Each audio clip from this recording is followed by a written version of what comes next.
G'day and welcome to the Transport Leaders Podcast. I'm Graham McCabe. I'm a transport planner and traffic engineer with 30 years working in the Asia Pacific and Australasia. Hello, I'm Russell King. I'm a transport strategist and transport policy expert. I've spent the last 20 years or so working on interesting transport policy challenges. Okay, Russell, what are we going to talk about today? Graham, we're going to talk about something called asset management and why many transport places, agencies, jurisdictions, etc., are so bad at it. Okay, so this is going to be a really sexy podcast. We're going to get so many views and listen to it. So we better dull it down a little bit so people aren't jumping too far out of their chairs, yeah? Yeah, let's talk about it in a kind of dumb way. Why do we have so many potholes? Why do our trains always late due to broken down engines, signaling problems, broken tracks, all of those sorts of things?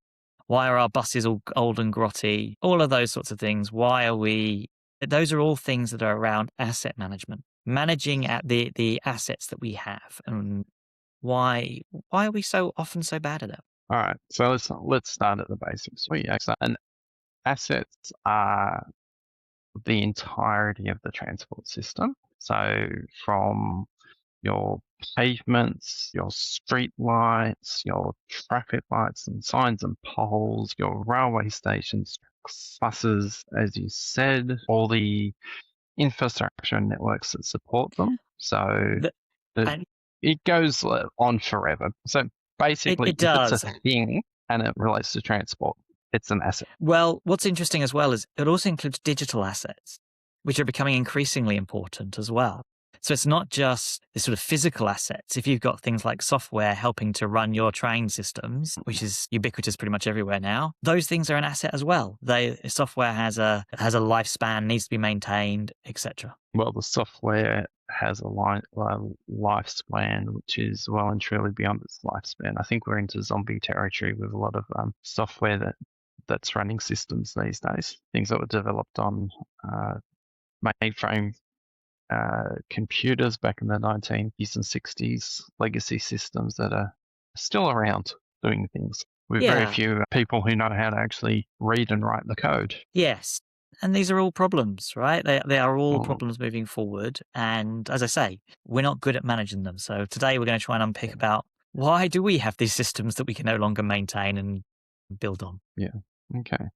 All right. So when we start out with a new project or system, somebody determines the things that we're going to purchase, and often, you and I have talked about gold plating and picking the thing that looks nice, is shiny, but it doesn't necessarily have value long-term maintenance. That's right. So there is what's interesting here is, in the example that you've just given there, you can end up with the worst of both worlds, which is that you have a very high upfront capital cost for paying for the asset, and it also has high maintenance costs as well. So that's not a good formula for running an effective transport system. That's a very expensive way of doing things. On the other hand, what you don't want to do is be a cheapskate in purchasing the asset up front, so cutting corners, using substandard materials, etc., and then having a very large maintenance bill to maintain the asset as a consequence. That's a terrible answer too. Yeah. So this gets us into the fun territory of total cost of ownership. Yeah, absolutely. If you're purchasing a new asset or you're getting it built, you want to think about how much does it cost to create, purchase, construct, and then how much is it going to cost you over its life, and then how much is it going to cost to replace, to start the cycle again. And I think it's the last one where we actually do the worst, is because if you gold plate in the right way, you can make something future-proof, and your replacement cost in 10, 20, 50, 100 years is not as great. So if you think old bridges were built to last 100, 150 years, and a lot of them are now coming to the end of their useful life. Yes. I'm not sure that we would build a bridge to that kind of longevity standard these days. Or Why not? Why? Well, why do you think that? It's an interesting question. Well, yeah. So you look at the design life of concrete assets is 50 to 100 years. And a lot of the old bridges have had loads on them that were not thought of or designed for at the time. So, we have bigger, heavier trucks. We have bigger, heavier, faster trains. And so there was what I think would be considered to be a lot of, well, we don't know what the future holds, so let's, prepare for it. So the classic is the Sydney Harbour Bridge. It was built with room for 6 lanes of traffic, 2 tram lines and 2 railway lines, without them forecasting, anywhere near the volume of people and traffic that go across it every day. Yeah, and it's is about to hit 100 years recently, and it's had a lot of strengthening and maintenance over the years, and it's iconic, so they want to make sure that it stays up. So it has a lot of investment in its asset maintenance, but it has had periods where the maintenance hasn't been as good as it could. So, yeah, and that picks up an interesting point then. Okay, so let me question you. So total cost of ownership. So this sounds straightforward, right? Let's look at the total cost of ownership across the life cycle of the asset. So from installation, building, construction, all the way through to replacement at the end, and the maintenance all in between. Yeah. So is it simple as we just pick the lowest total cost of ownership? Is that the way forward? Or is there something we're missing? Well, it depends on your objectives. So, again, if you want something that's upgradable, then you wouldn't necessarily have the lowest TCO. Yes. Whereas if you want something that's going to be completely replaced, so a bus, for example, if you buy an electric bus today, you could buy an electric bus that will last 20, or you could buy one that will last 10 years. You don't have to so much worry about, will a road exist to run the bus on in the future? So you're not worrying about the replacement. You're worrying about, can I find the replacement, and is the total cost less? Whereas a railway bridge, you're worrying about, well, if the life is 5 years shorter than planned, what's the impact of the cost? And also 50, 100 years time, when somebody comes to replace this, how easy is it going to be? Yeah, so I agree with all of that. There's also another factor for me, which is the performance of the asset that you need to be thinking about, right? Because performance of an asset varies across its lifespan as well. And it really depends on your sort of performance objectives. So if you're, the Japanese high-speed rail Shinkansen, if you're a few seconds late into the station, you are late, right? The specification for your assets in terms of reliability needs to be very high. You need to have very reliable assets all the way through. Otherwise, you're not going to be meeting those things. Now that comes with a price, but it's what their objectives are in terms of their reliability. But if you're, on the other hand, you're in most of Anglo-Saxon countries where, within 5 minutes is pretty good in terms of our rail services, reliability might not be as important to you. You're looking for, say, maybe 90% on-time running as opposed to, Shinkansen, which is like 100% on-time running with a much tighter definition. Then your reliability becomes much, varies, and that defines the specification of your asset, doesn't it, as well? So you might pay more because you're looking for that. What your objective here is critical. Yeah. So and that comes down to how you cost things. So what value are you placing on that reliability? And it feeds through to how much you need to do in terms of inspections. So, the Shinkansen, for example, I think they detector trains go across every segment of track every 2 weeks. And and they they're very precise in all their proactive maintenance every night. Which is a key thing as well. Proactive, right? Proactive maintenance. Yeah. So better explain that. What proactive versus what? Well, so it's proactive versus reactive, but I know, we talk about technology a lot, but one of the things that technology enables you to do is you can actually start putting detection equipment onto every vehicle rather than having specialist vehicles to do. Yeah. If you're looking for track defects or defects in your overhead wiring, you can start putting that equipment onto every vehicle, so it's always being monitored. And then you need good digital assets in order to be able to, monitor and react. But so proactive maintenance is part of strategic asset management, where you set performance criteria about how often things are inspected. So if you have something that has to be inspected the manufacturer says every 10,000 kilometers, then at an absolute minimum, you're doing the inspection every 10,000 kilometers rather than waiting for a defect in not necessarily related in terms of numbers, but, a defect in a wheel. Waiting for a defect in a wheel to turn up is reactive maintenance. Whereas taking your vehicle or your piece of road out of service, using technology to monitor it while it's in service, so that you know what its state is on a regular basis, which is based on the designed performance of the asset. Yeah, so there's different maturity levels here, right? So reactive is it's broken, I'll fix it. That's kind of the reactive kind of piece.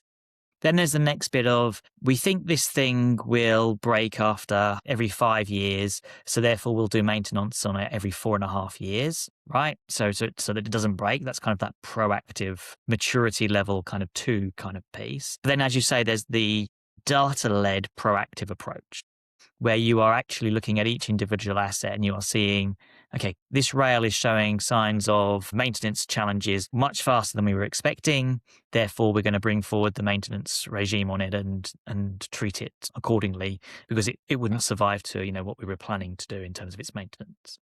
Is that? Yeah, and there's actually one level above that, which is using complex data availability to also reduce unnecessary maintenance. So Give us an example. if you have, I don't actually have one off the top of my head, so I'll just describe it in. We'll edit this in later. That's okay. All good.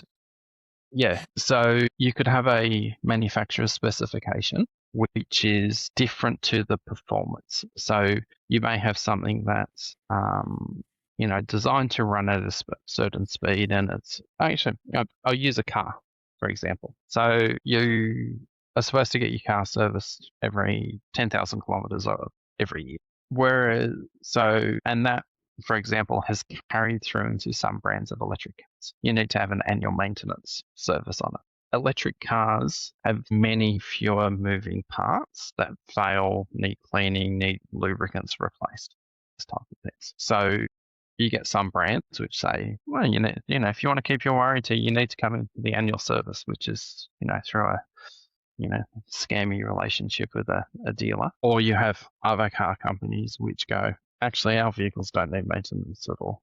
Just do what your state regulatory agency requires in terms of getting your brakes tested and things like that. So that's the difference between a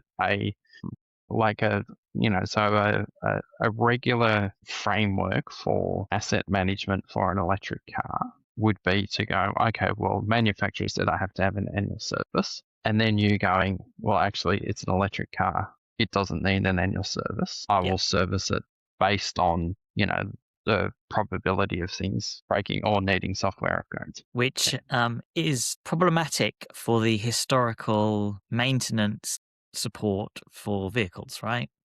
It's one of the things that's a challenge for the sector. We're expecting to need a lot less mechanics as we move to more and more electric vehicles. Yes. Don't become a mechanic. If you're 17, I mean, if you want to work on classic cars, become a mechanic. Not if you want a lifelong career. No, sorry, as a car mechanic, not as a machinery mechanic. Okay, so don't become a mechanic. Don't do anything that's vulnerable to AI. There's not a lot of jobs left. Yeah, universal basic income. Here we come. That's okay. We can just spend all day podcasting. Yeah, we'll do. Competing with the AI podcasters that already exist. Indeed, and are doing a lot better than we are. Right. Okay. Back to topic. Yeah. Now, one of the things that's I find fascinating is how bad transport agencies are getting the basics right, or how they struggle to get even the basics right. So the foundation number one that you need to have if you're going to do any asset maintenance and asset strategy, etc., is know what assets you own, right? What assets do you actually have? And the number of transport agencies which haven't got a clue about what they actually own properly is Oh, very high. yes. Yeah. Having worked on asset databases, yes. And this is human fallibility is your primary problem. So the people who are specifying the asset know the asset exists. The people who are installing the asset know the asset exists. The people who are doing the regular inspections on the asset know the asset exists or doesn't. Yes. But So, the thing is, it's a that really knowledge, boring basic thing of recording information. yes. And that's actually really important, because the second thing that you need to know is A, that you own an asset and you have an asset. And then the second thing is, in order to understand, to look after it, is what condition is the asset in, right? Yes. When am I going to need to replace it? When am I not going to need to replace it? When am I going to need to maintain it? All those sorts of things. You need to know, A, what asset you have and what condition it's in. And a lot of that information just doesn't exist at the moment in many places. It's, where we've got a low level of maturity in asset management. Well, I would say the information exists. It's probably just not organized very well at a structural level. So, for example, the roads people will have asset databases that will tell them when the pavement's installed, what the crash barrier is, etc. And the surveillance officers will check that those things are still there and still in good grip. So, at a local level, the information is good and quite detailed. At a strategic level, because if you're trying to do an asset management database that you're using for procurement or funding or reporting purposes, it's very hard to get all the nuances of the information. And so you start getting, if you have a pole surveillance officer who has to drive 2,000 kilometers a week and look at, every piece of roadside or the cat's eyes along the roadside, the reflective markers. Are you really going to care if, it's 191 or 195 cat's eyes in a section of road? Yeah, or it could be something as simple as you hit the wrong key and you were tired from doing lots of inspections. I So agree. this is But where is it, AI becomes really good, because the surveillance officer can focus on driving the road and finding big things, and AI is good at just going, yep, cat's eye, cat's eye, cat's eye, cat's eye, cat's eye. so do you even need the driver? Is this another use case for autonomous vehicles? There will always be features which are unusual. So I think you do need a person who can review the information that the AI is generating, so they can check the footage. So AI in train fault detection. Japan Railway Journal, really good episode about a month ago about using AI in train maintenance. So, but it doesn't like any AI. It's complicated algorithm of multiplying things together. So it doesn't handle unusual things. So that's why you need humans, is you need humans to handle unusual things. So either the AI flags, I don't understand this thing, or the humans in the vehicle with the AI, and they go, oh, better stop and pull over and, It's the edge cases, isn't it? look at this. It is the edge cases, yeah. Right. It's the Yeah. bit where there So, isn't large amounts of training data to train the AI. And so it basically hasn't got the experience of knowing what to do with these things, right? So it doesn't yet have the smarts to be able to do what a human does and sort of think about the thing and work out what to do. yeah. Well, yeah. And AIs don't have intuition. Yeah. They don't have the human capability to go, there's something not quite right here. Yeah. Yeah. Yeah. I agree. Yeah. Yeah. Yeah. So getting back to the original point. So the data is really good at a local level. It's when it gets aggregated. So, one project I had to do, which was a Y2K project. Yes, I am old. I remember Cleaning late it, on Y2K cleaning it. projects as well. So I'm Yeah, yeah, old as yeah. well. Yeah. Well, we're the same age, but changing two-digit codes within a database to 4-digit codes. It was very exciting work.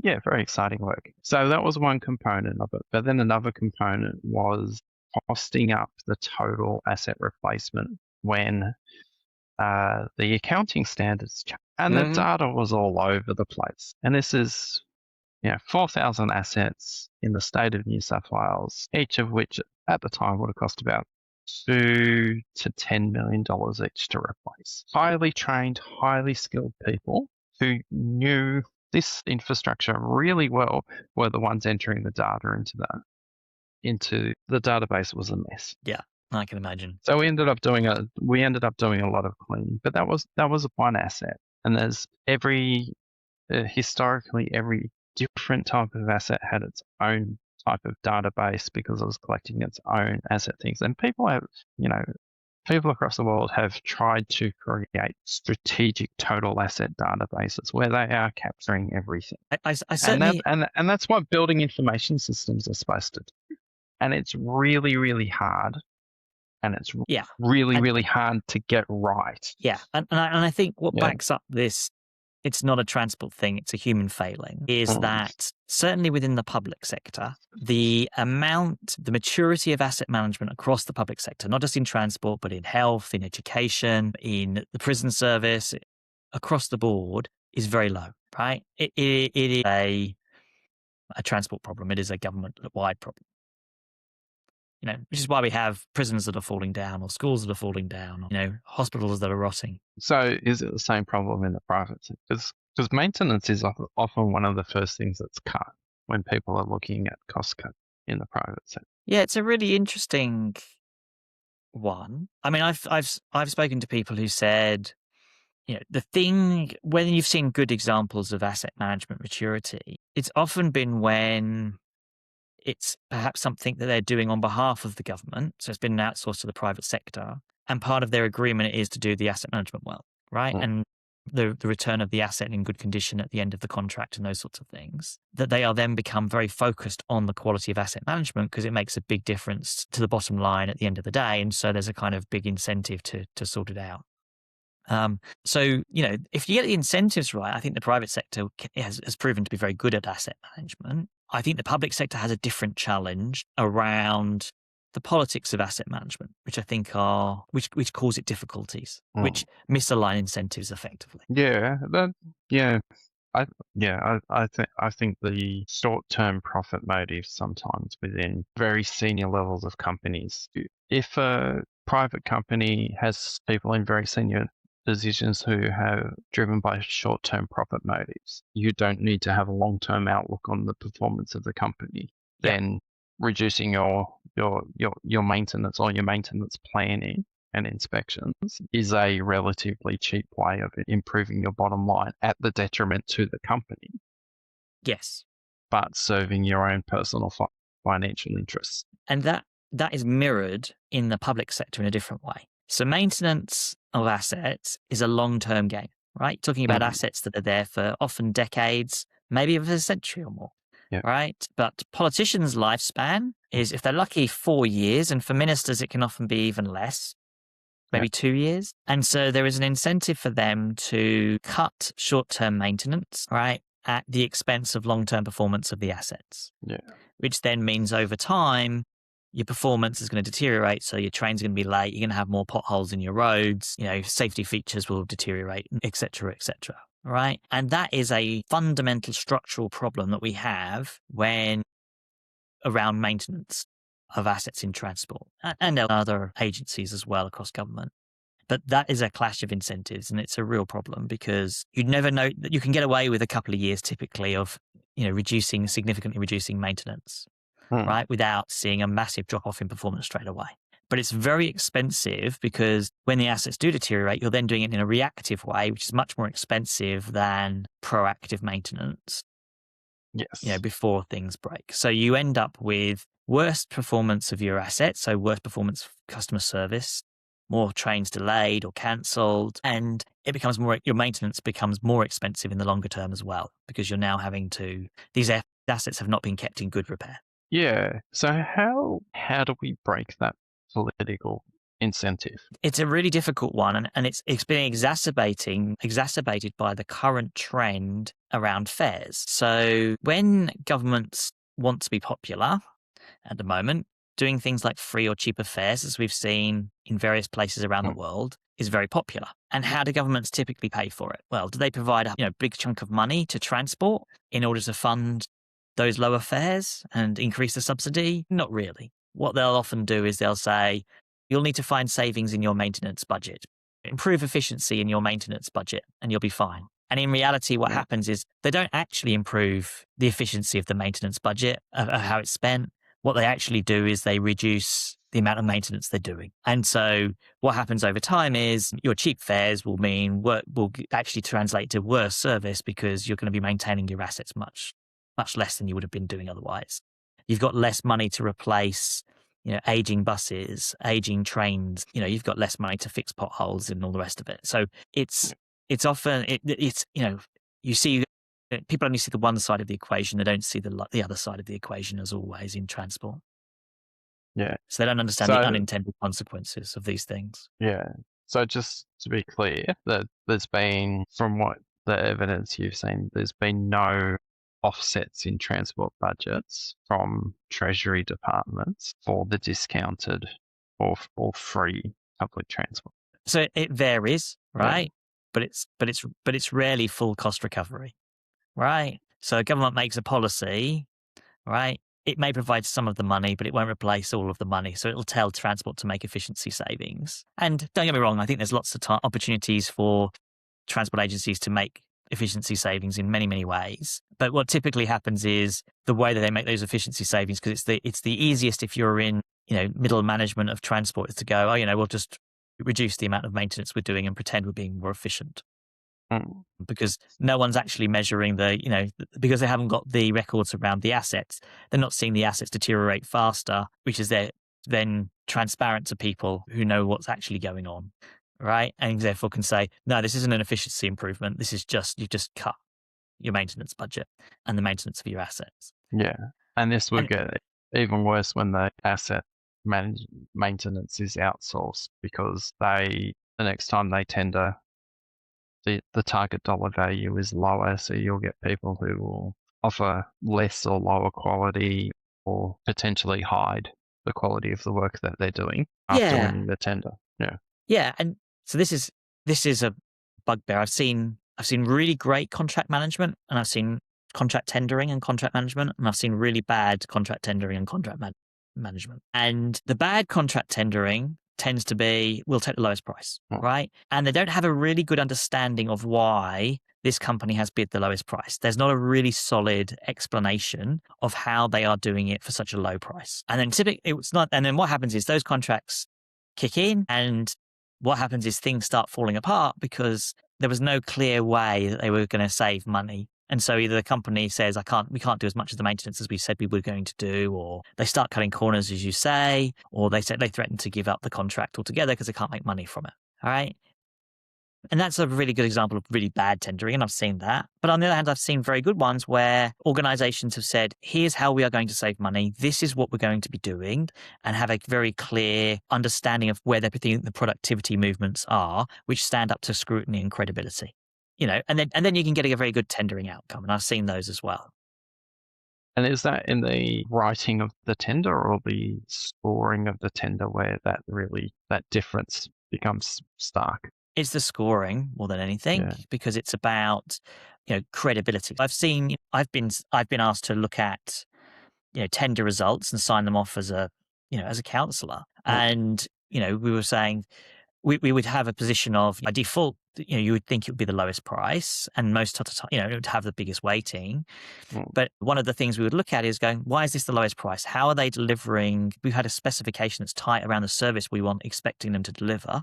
Are we confident they can deliver this level of service with the price they've bid? And if they've got a very good explanation as to why, then great. Yeah. If they don't, then often what the recommendation would be is, don't take the lowest price. We don't believe they can deliver on it.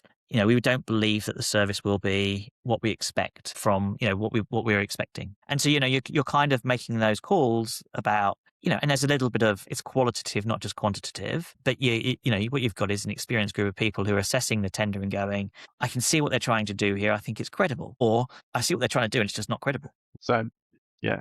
I've seen both. Yeah. Yeah. So my experience with this is so much of, I think, government. It's not whether you outsource something is good or bad, Mm, or whether something's in the private sector or the public sector. It's about how well it's done, right? There's lots of mm. examples in transport of the public sector running really good services, and there's lots of examples of the private sector doing really good services, and vice versa. Public sector being a disaster and private sector being a disaster. And it's true on contracts as well. There's lots of examples of contracts, in a particular area going out to the private sector and being run really well. And there's examples of them being run really badly. And similarly, there's examples where they've been kept in-house by government and it's been bad. And there's been examples of where it's been kept in-house by government and been really good. It's really about the quality rather than anything else, right? And of what you do rather than whether it's outsourced or insourced or whatever. Yeah, and the level of care and the incentives. Yeah. So contract Yeah. management is a skill, Mm, right? It is a competency, right? It is not as simple as we'll just outsource this thing. You have to be good at it. You have to yeah. develop that capability within your organization if you're going to have large numbers of contracts outsourced. The amount of times we see franchise agreements in transport, which are just not very good. Mm, There's still a lot of immaturity in franchise agreements. And I've spoken to, consultants who have just said, I've seen an in-house team who didn't have the capacity and capability to do a outsource a contract in various areas, right? Thought they could do it themselves, and it's been a disaster. And you could said I could predict that they didn't have the people, right? They didn't have the knowledge to do it, right? yeah, It's not just following turning the handle. You need to have people who are skilled in these areas. and I think that's where having seen lawyers do contract management, particularly in franchising, rather than people actually understand public transport operations. The lawyers get very focused on the numerical KPIs and the compliance with the contract rather Yeah, than the outcome of the patrons, customers actually having a good service. yeah.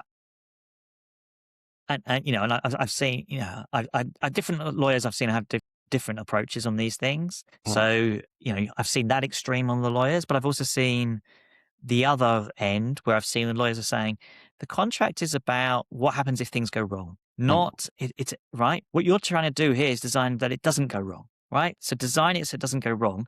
My job is just to to mop up as a lawyer if it does go wrong, but make sure you're getting it right, all right? So that you never have to rely on the contract in a way, all yeah, right? That's a much healthier position. If you're spending your whole time, having to go back to the contract to see whether or not this issue is covered in the contract, you have a problem with the relationship that you have. yeah. Yeah. Well, yeah, I mean, franchising, particularly where you have the lowest cost bid approach, is fraught because the franchisee will always be making claims for variations because they have no other way of making a profit, and the contract manager will be holding them to the literal letter of the contract Yeah. because they've awarded a contract which is the lowest price contract, as Uh, you said, without necessarily the people having the right skills or experience to deliver. yeah. Because, it may be that they put in a bid that is the lowest, but they have a credible plan for why it is lower than their competitors. They have some secret source of one sort or another, which says, look, this is why we can do this and other competitors cannot. Yeah. Okay. Maybe there's something that they have, and that's how they're going to do it. It's credible, it's substantiated and evidence based, and you go, okay, we can accept that. Mm. But if it's like, we're just getting the lowest bid, and it's like, why are you lower than these people? And I can't see why. Mm. Right? That's a red flag for me. Yeah.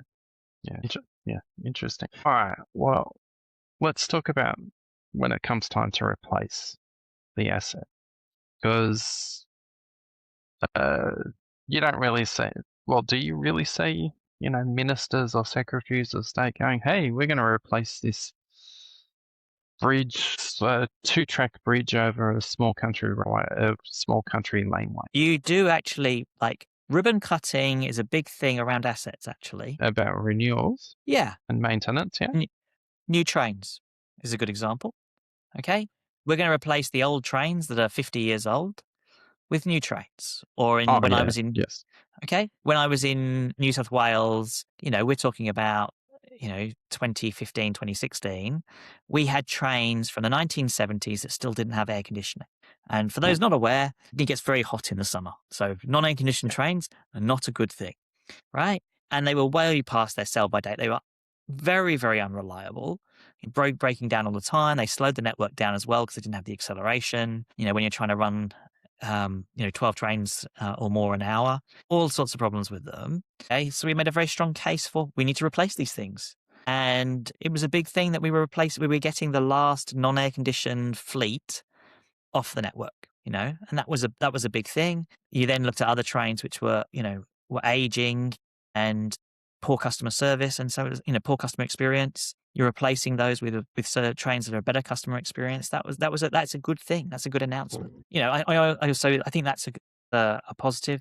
Also, when you do asset renewals, you also often end up with other types of improvements for customers as well. So just in the last couple of weeks, New South Wales announced that it was going to, it had awarded its tender for the upgrade of the ticketing system, the Opal ticketing system. And one of the weaknesses of the old system was it didn't enable people with electronic accounts, so not the non-card accounts, to benefit from some of the discounts and benefits of the full card system, whereas the new system does enable them to benefit from that. So there's an improvement in terms of the customer experience as a consequence of that. And so you can make it's not just it's a new asset, but it's the same level of a service. It's actually an improvement for a lot of people from the new system. So renewals can actually significantly improve it. Yeah. Road maintenance often brings the section of road up to current standards as well, rather than, so if you're doing a major renewals, then the road's generally upgraded to meet current standards. So all the lane widths, line marking, safety barriers, clear zones, run off the road crashes are generally done at the same time. Yeah. I mean, when I was in New South Wales, we had a program called Bridges for the Bush, which was basically regional bridges, right? And upgrading regional bridges. And local communities loved it because they knew their bridges were, old, run down, often only single lane bridges, not capable of carrying the volumes of traffic they were experiencing in their areas. Yeah. So they can be very popular. The thing I would say, though, is the amount of we've got to be thinking about, especially your large renewals, right? You need to be planning for those. So if you're spending time on replacing your train fleet, and I think one of the things I think we get wrong on replacing train fleets, a couple of things we get wrong on replacing train fleets is we do it in big lumps. So we procure we'll replace a train set every 30 years or something in a big, let's buy 30 trains. They'll be delivered over a 3-year period or something like that. Right. And one of the historic problems is that money is not set aside or planned for to replace those trains. Yeah. So the amount of train sets around the world where they're well past their sell-by date and they should have been renewed, but the money wasn't there when it was needed is substantial, right? Because the planning hasn't been done to make sure that the money is available. Now, in New South Wales, they tried to get round that by effectively setting money aside in a state-owned corporation, where they would pay the state-owned corporation every year, effectively as a sort of to pay for the asset renewal as and when it came up. Right. The problem with that was that the government was borrowing effectively to sit a whole load of money sitting on a balance sheet doing not a lot, which didn't make sense either, right? So it wasn't the right solution. But there is something in that they do need to be planning very large outcomes. We're talking billions of dollars in train replacements. You do need to be working out how you're going to fund that. And you don't want to be getting to we now need to fund these next year. We need to find several $1 billion extra is not a great way of thinking about, replacing your assets. You need to be doing it in a much more systematic and long-term horizon way. Yeah. And I think one of the things that unfortunately we're very good at doing in Australia is saying we're unique. We must have unique products. Unique assets. Yeah. Yes. Our assets need to be coping with being attacked by kangaroos. It's very important. True, but the Sydney Metro is probably the only type of train set in the last 30 years that we've just bought off the shelf. Maybe not. Yeah. I think when we bought the new Waratahs, it was 95% the same specification as the previous generation of Waratahs. Yeah, but the Waratah itself was a bespoke product. Oh, yes, absolutely. Which ran late. And absolutely. And the predecessor, the Millennium's bespoke product that ran late. I agree. And the predecessor, the Tangaras. I agree. Bespoke. But at some point, something goes from it was bespoke then, but if we've been buying enough of them, is it still bespoke? There's a kind of line. But Yeah, But I agree with you. The point is, we could buy a lot cheaper and yes. a perfectly adequate product that the rest of the world enjoys by just buying standardized products. Yeah. Though there is a good Australian counter to that, which is the HSTs that were bought from the United Kingdom in the early 90s, which were then called XPT. So the HST set was a high speed diesel set run all over the UK. It actually wasn't up to Australian climatic conditions because it was designed for the UK. So when they were bought, they needed a lot of retrofitting. But I think there's also a factor of, well, now you could go, okay, well, there's plenty of other places in the world with similar climatic, conditions. So, perhaps for Sydney, the Stadler Kiss that runs in for Caltrain in the Bay Area would be a suitable vehicle to buy off the shelf as a bi-level train set. Yeah. I mean, it goes back, it's not just the trains, right? It's electric buses. And it goes back to our point about why have we still got a couple of states who have not actually certified electric buses yet? Oh, trials of electric buses. Yeah, we've got to keep on trialing them. Right. Yeah, I mean, it's okay. We're so We bought 150 last month out of yeah. 20,000. So we're bad at buying assets. We're bad at knowing what assets we actually own. We're bad at knowing what condition they're in. We're bad at maintaining them. We're bad at doing renewals. It's not a pretty picture, is it, on assets? Well, there is one piece which I think actually saves us, and that's that there's lots of really hardworking, dedicated people. So which is why we don't have the big disasters that happen in other parts of the world yet. Yeah, I agree with that. Touch wood.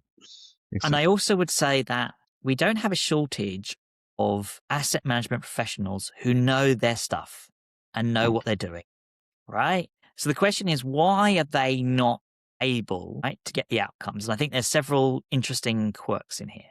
The first thing is asset management, and you hinted at this when we first started this blog, right? This podcast, which is lots of people switch off on asset management, right? Their brain just switches off. And that's true at senior levels of transport organizations. Even though assets are fundamental to the operations of everything we do in transport, the number of senior leaders who don't understand asset maintenance and asset management is very high, right?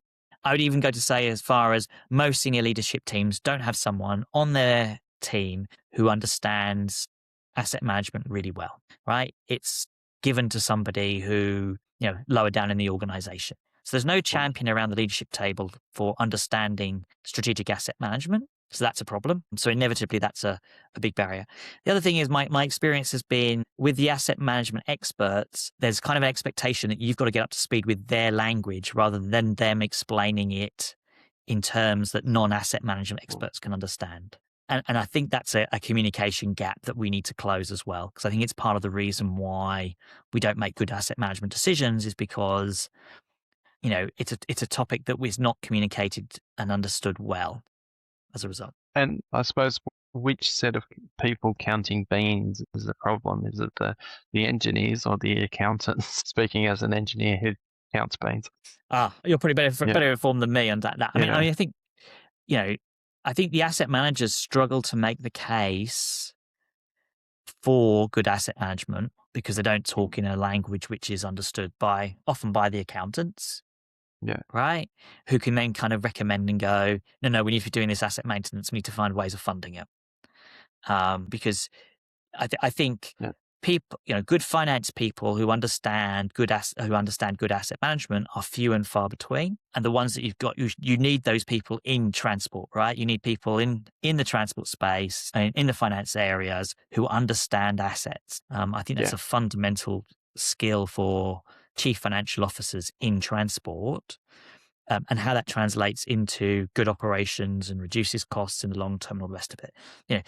Chief financial officers should be one of the big champions of asset management, really, within a transport organization. Well, and like you said before, it's not just transport because, if you go to the space shuttle O-ring issue, there was a decision made in the design to not have a specification for sub-zero temperatures because they never gets to sub-zero temperatures in Florida when we're trying to launch. And the day before there was a sub-zero temperature and the O-ring wasn't up to Broke. standard for, Yep. for that and failed. And unfortunately, you had the tragic result. So when, the engineers and designers and maintenance people being able to communicate the importance of their decision in terms of a risk framework, if we don't maintain the bridge this year, then that increases the probability of the bridge falling down. Yeah. I mean, the shuttle example that you gave gives a really interesting challenge in the sense of,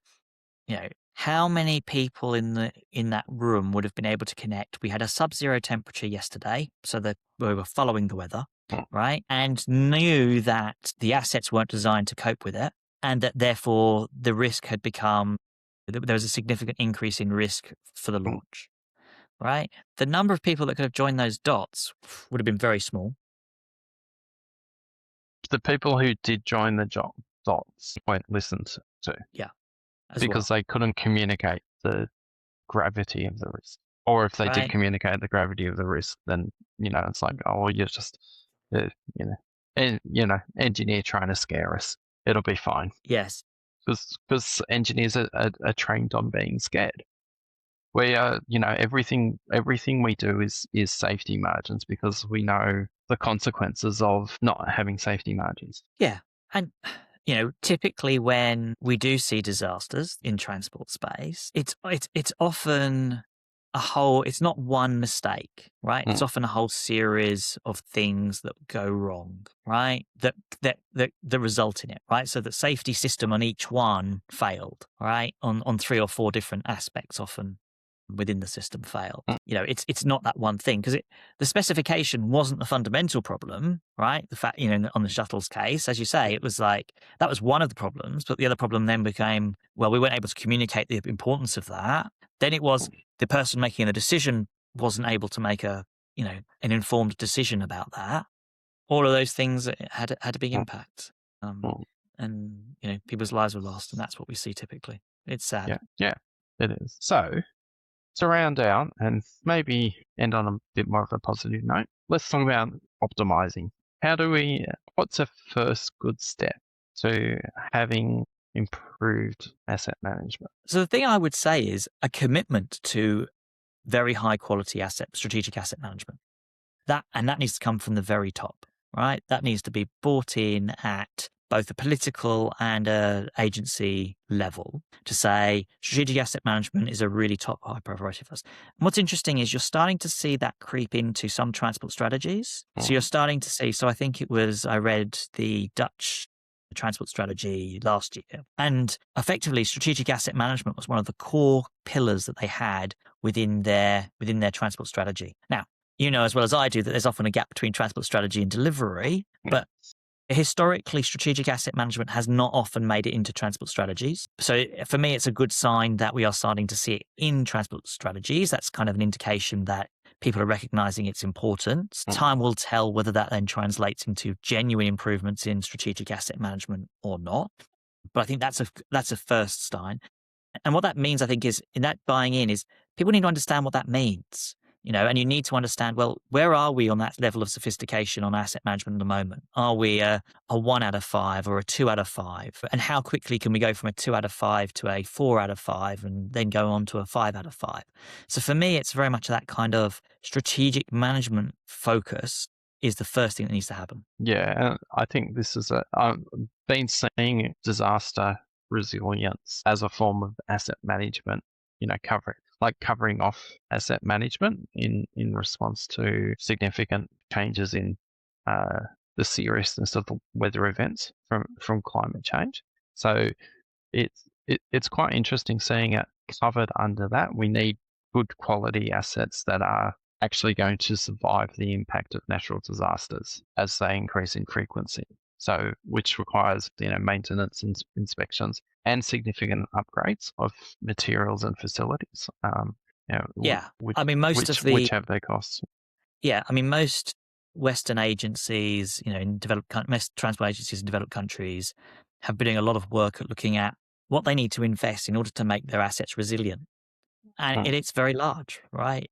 We're talking huge amounts of money to deal with flooding, bushfires, very extreme temperatures. It's big bills. historically would have just come out of, the asset management budget, right? And so this is before you're even just talking about keeping the assets in the condition they are today, let Yeah. alone, improving them from where they are, because often they're run down. So it's a big challenge. Yeah. Okay. Any closing thoughts around that? The thing I would say is, if you are someone who is an asset manager, work out how to communicate your ideas better. And if you are someone in a leadership position, right, whether it's finance, operations, strategy, etc., understand the go out, reach out and find out the importance of asset management and what good asset management looks like, because it's a core part of delivering a really great transport system. Yeah. And I would say on the project side of things, don't try and reinvent the wheel. Just find, because if that happens on every project, then you don't actually have an asset set that can be managed. We are going to have to do an episode on how to bring down the costs of projects in Australia, because they're so expensive, right? And that's just one of many things we should be doing to reduce the costs of our projects. Yes. Yeah. Yeah. Project development. Yeah, absolutely. Yeah. Well, it's not just applicable to Australia. It's the Anglosphere has a significant problem with every project being bespoke. And we, very definitely need to learn from the French and the Spanish and maybe not so much the Germans at the moment, but maybe, the Swiss. Yeah, the Chinese have done a good job on it with regards to high-speed rail, although I think they've overbuilt it. Their efficiency is very impressive. Yes. Yeah. All right. Well, with that, thanks again, Russell. Thank you, Graham. Great to talk to you as always. Yeah. If you like what we're doing, please share it around in all the various platforms. And if you're so kind, chuck us $1 or $2 so we can pay for a better quality production and enable us to get more guests. Well, thank you very much, Graham. Great to speak to you as always. Thanks, Russell.